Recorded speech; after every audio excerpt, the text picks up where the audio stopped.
All right, welcome everyone. So in this video, I want to walk through how you can find, open, and work on your first Python lab, which is going to be done in Google Colab. So right now we're looking at our Canvas page, and there are a couple places where you can go to access the assignments. So you can go to assignments, and you can see upcoming assignments. The first one upcoming is Python Lab 1. And you can click on this link, and the instructions are, click on this link and then save the file with the following naming convention. So this is a link to a file that I have in my Google Drive. And this link will let you view and save the file, but you shouldn't be able to edit the file since this is going to be the same file that everybody works with. So I have control over editing the file. Everybody else should have permission to view the file. And in order to edit the file, you are going to have to save a copy of this file into the Google Drive. So here's where you can access this, and I'll come back to this link in a second. You can also find the Python labs by clicking on the week. So here's our first week of classes, and here's Python Lab 1. And clicking on this link will take us right to the same spot that I just had in the previous slide. So just so you know, here's our Canvas site, and I organize things into modules. So here's kind of some general information. Here's information about the syllabus, textbooks, and videos that I posted on those. And down here is a little section getting started with Google Colab. This is what I have so far.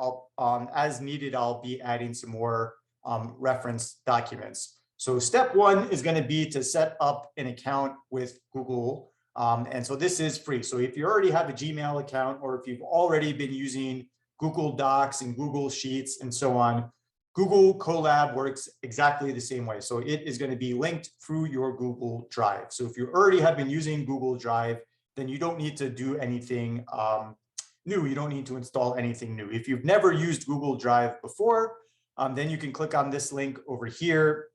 And there's a little video that you can watch and some instructions, if you prefer to read, about how to set up a Google Drive for you. So I will leave that for you. However, if you have any trouble setting this up, please don't hesitate to ask.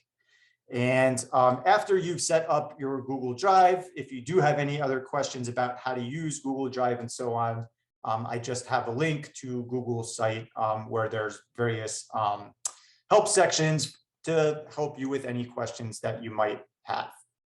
So I'm going to assume at this point you have Google Drive set up already, and you're able to access your Google Drive.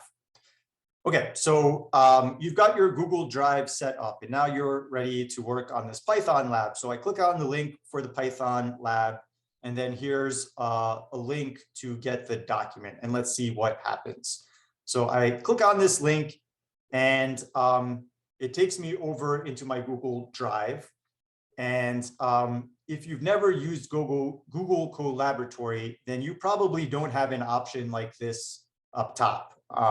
So what you would need to first do is connect to more apps. So if you've never used Google Colab, this might not be an option. So the first step you're going to need to do is to connect that app to your drive. And this is free. So click on the Connect More Apps button, and then you can see all these apps that are possible. And the one that you want to add, you can do a search up top, is going to be Collaboratory. So here is Collaboratory. There's only one, and so you would just want to click the Install button on this. I've already installed it, and that's why it has a little check mark over there. If you haven't installed it yet, you probably won't see this thing. You click on it, and then you could just click install on that.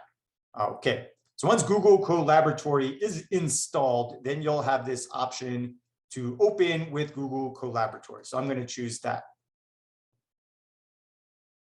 When you open it up, it should seem like this. And since I own this document, I can edit it.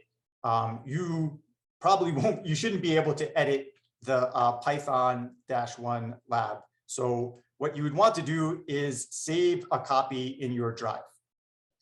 So I'm going to save a copy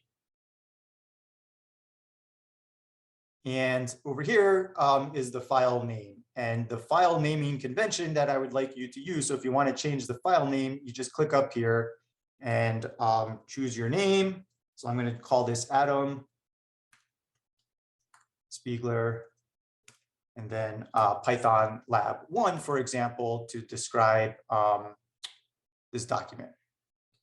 Okay, now I've got my own document. You have your own document and you can edit this document and it will only make changes to your copy and not the copy that we're all sharing together.